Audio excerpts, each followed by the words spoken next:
welcome to the Cultivating Calmness Podcast. I want to wish everybody listening a happy belated Mother's Day. We just celebrated Mother's Day this past weekend, and for some it is a awesome holiday that you get to, maybe you were the ones being celebrated, maybe you are celebrating someone else. And for some, it is not such a great holiday.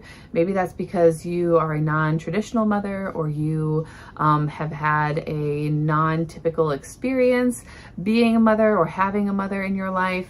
Or sometimes it's just we have family members who aren't always the best at supporting us or celebrating us, and we can feel let down by the experience.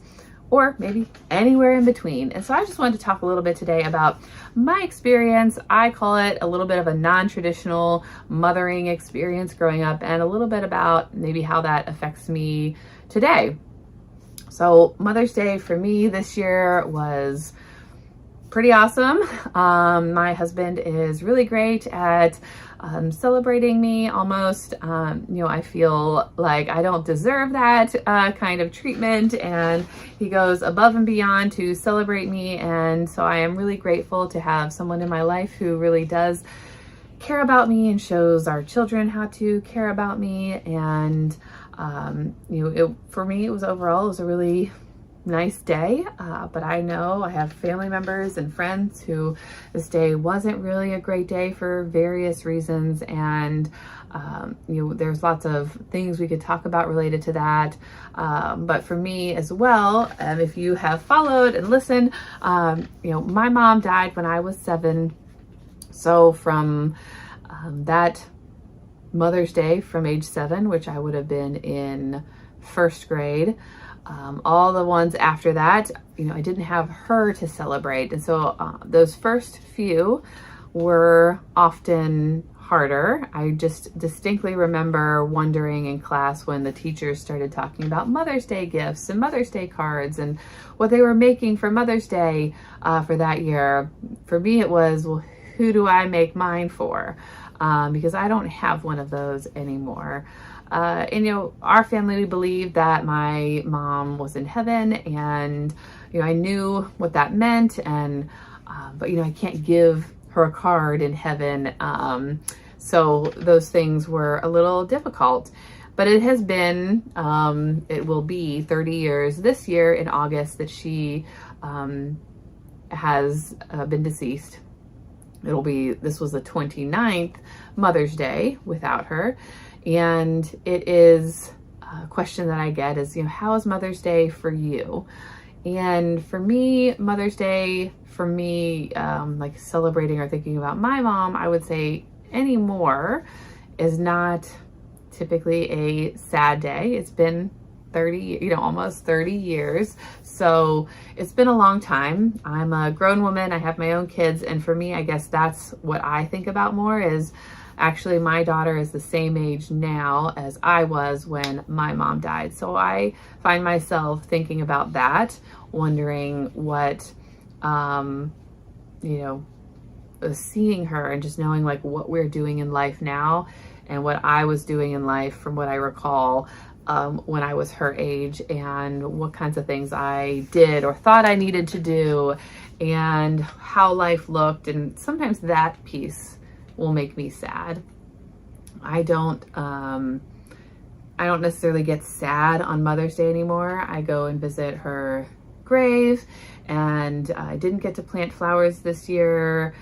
The way things worked out, we didn't have time to do that specifically, but I did go see her grave and pulled a few weeds, and everything looked great. And I will be going back there soon to maybe plant some flowers in the ground and check everything out. But that's not really where I go to see or talk to my mom. Mine's often just conversations that I might have in my head, or just thinking about her. And that's kind of how I involve my mom. Sometimes stories. So I was at church on Sunday morning, and they mentioned moms, and they talked about certain things. And sometimes the messages will make me tear up and cry when I think about my mom or thinking about missing her. But it's not an everyday occurrence anymore. It's usually not unless I'm specifically thinking about something related to her, or I might hear a song, or I might, think about her in that way. And that's where it can be a little more emotional. But as far as on Mother's Day for me, it hasn't for a while been necessarily a difficult one. So people will say that, and I'm just kind of like, yeah, nope, it's fine. If you had asked me that like 15 years ago, even, I probably would have reacted differently.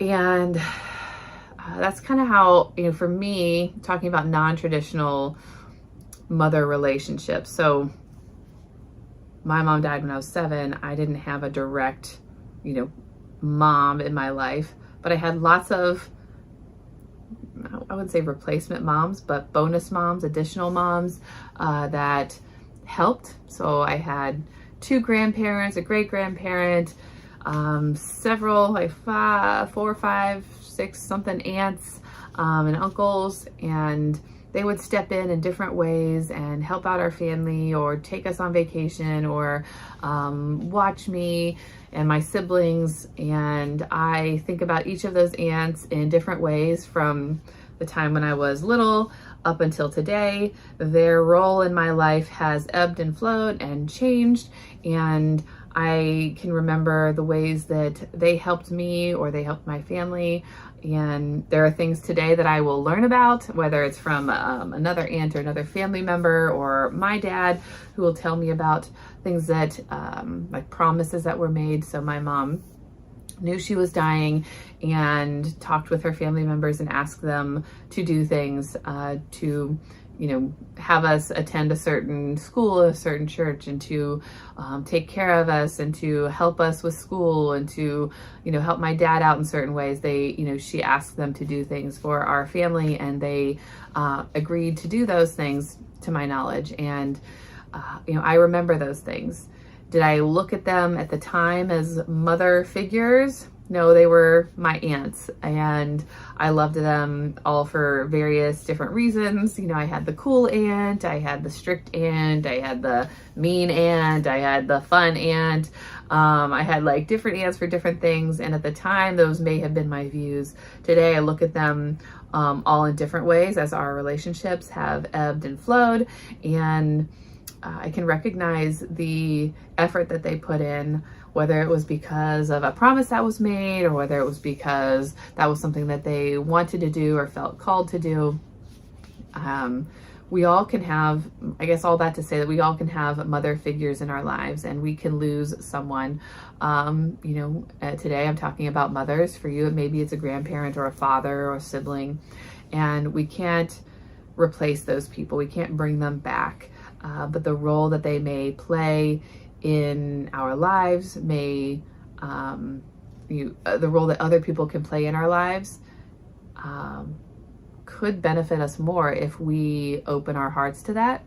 I know that I've had clients where we have this conversation, around whether it's a mom or a dad figure or something in between, and just really wishing they had that, and really upset that the current figure they have is either, deceased or just not a good person and not able or capable of giving them what they need, and being able to find who that person is in their lives currently. Maybe it's a church member, maybe it's an elder, maybe it's a friend's mom, and you can become really close to that person. And it's not the same, right? It's never going to be necessarily the same.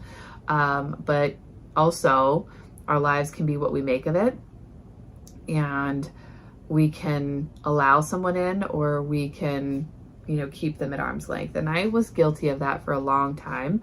Like I said, my mom died when I was 7, and for the longest time I wouldn't call anybody mom. So in a time when you're in middle school, high school, and your good friends, you have really good friends and you're at their house all the time. And, a lot of my friends would call their friends' mom's mom. And I refused to say that. My siblings did it. My siblings did it with some of their best friends' parents. I would never do it. It took me a while. I would think I was a sophomore, junior in high school before I think I did that for the first time. And that almost felt like a relief to be able to do that, to kind of give that, I don't know, say power up, to give that control over, and to be able to, maybe honor that person with that label.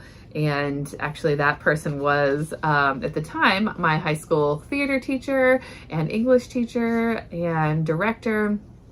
And now she is actually my mother-in-law. So I didn't know that at the time, didn't know that that was something that was going to happen. But everybody on the crew, everybody who worked with her in the theater after school would call her mom. And I refused to do it. I think it was about a year, maybe it was a little less. I just know that I wouldn't do it. I wouldn't call her mom. I'd call her by her last name. And then I finally, one day, I don't know why, I don't know what the decision point was, but I did call her mom, and then that's all I call her, and that's all I call her now. And that was a big step for me because I never did that before with anybody. I felt like, nobody else is my mom. I can't, I'm not replacing my mom. I can't do that. But there was this realization, that calling somebody else mom doesn't mean that they're replacing your mom, or that that it makes your mom less special. So finding another person in your life who you might need to take on that role doesn't mean that your mom wasn't a good mom, doesn't mean that they aren't special. It just means that you are, you could see it as honoring your mom, depending on that relationship. I obviously loved my mom. I didn't have any complaints about my mom. I also was really young, so I don't know. I didn't have any complaints to have about her.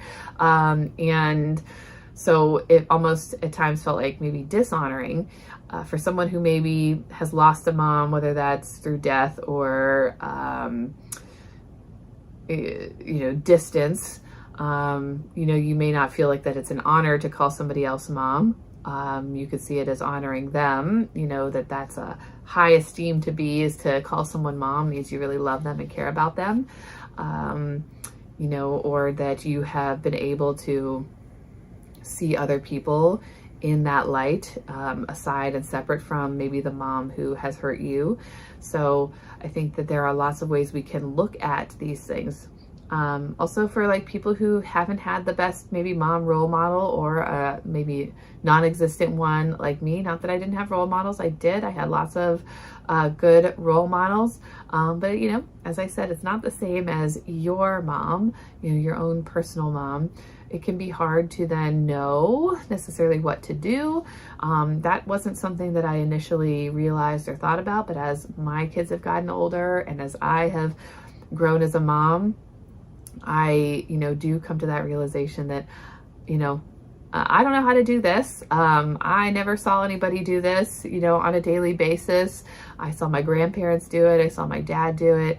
And that can be hard sometimes to think about that, I didn't have that opportunity, and that can feel a little lacking or a little missing, and wondering if, you're doing it right or how to do it. And I definitely don't do everything right by any means. And I do have the same worries as most people out there. Am I messing them up? Are they going to remember the bad days over the good days? And, I obviously hope not, but I know I'm a therapist, so I talk to people who have mom problems and dad problems all the time. And, I hope is that, as a mom and as we grow, whether you had a good mom role model or not, that you are learning and you are doing and you are changing. And if you recognize that you've done something that maybe you're not proud of, or that you aren't okay with, or that upsets you thinking about, that, you can change that. And, we can't take traumas away necessarily, but we can help them to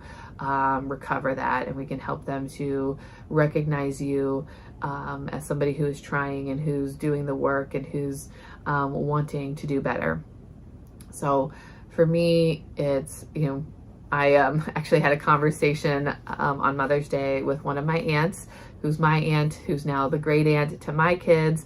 And she also has a younger daughter who is my children's age. So she's a great aunt to them and mom to a younger cousin to me. And she was just talking to me about how she watched me grow up from, being an infant to when my mom died to teenager and college and, all the experiences she had with me then, and then to watch me be a mom and to watch my kids grow up. And, she was just sharing some of those and how, how proud she is and what she has seen. And, that's always nice to hear from, family members or people who love you and care about you. Sometimes that's family members, sometimes that's other people in your community, people that you have, your chosen mom, your chosen family. Some of us need those. Not all of us have families that are loving and caring and kind and want to be around us. And, that is really sad. And I was really, unfortunate. And so for those of us, even those who had good families, maybe still find that we're lacking in some areas. It's okay to find the people to fill those holes and those gaps for you. And there's nothing wrong with that, in my opinion. Sometimes that's our own control. That's our own barrier that we have to move through, that barrier in our mind. Like, well, they're not my real mom, or they're not my real fill in the blank. That doesn't necessarily have to be your biological parent or your adoptive parent or something like that to be a parent figure in your life. So I just wanted to share a little bit about that today in my experience. And like I said, I'm not really super sad about Mother's Day anymore. I may shed some tears here and there if I decide to go down, into my saved items and read some of the cards that she wrote me, or look at some pictures, or if I write a Facebook post about her, then I will probably shed some tears. But otherwise, on a daily basis, especially on Mother's Day, it's not necessarily something that I am getting overly upset about.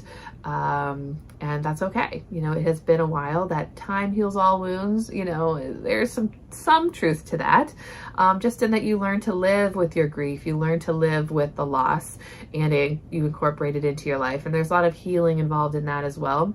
And I'm going to continue to go through phases in my life as I enter this period in life where I didn't have a mom. And so I am like experiencing this for the first time, without, having lived through a life where I had a mom, at this age. So it's all a little different and feels a little different. And, I'm learning from friends and other therapists and my mother-in-law and my husband and my family in, what that might look like and how it might look different for me than it did, as a parent, than as it did for me as a child. I hope you all had a wonderful Mother's Day, whether it was everything you hoped for or not. Just know that you are a mom and you are worth it, and you are a mom to someone in your life, whether that is your own children or someone else's children, or mentoring someone that they look up to you and they respect you and they are grateful for you being here, and they need you just as much as maybe you need them. Thank you for joining me today, and I will see you again next week.